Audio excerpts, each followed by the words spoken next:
Lord, please guide me always. Panginoon, maraming salamat na naman sa bagong araw na narito. Alam namin na biyaya po ang hatid ng araw na ito.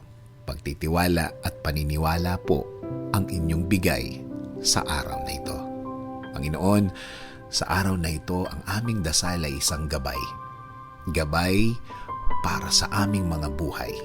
Gabay sa mga bagay na parating at darating na mga araw. Panginoon, alam kong alam niyo po na maraming problema ang nasa aming mga buhay. Mga problemang matagal na at nadagdagan pa ng mga bagong iisipin po namin. Please Lord, we need you in our lives now. For us and for our family as well. Marami ang nasa aming mga buhay na hindi na namin alam kung anong gagawin at iisipin namin, Panginoon. Kung minsan, iniisip po namin kung paano namin ito matatakasan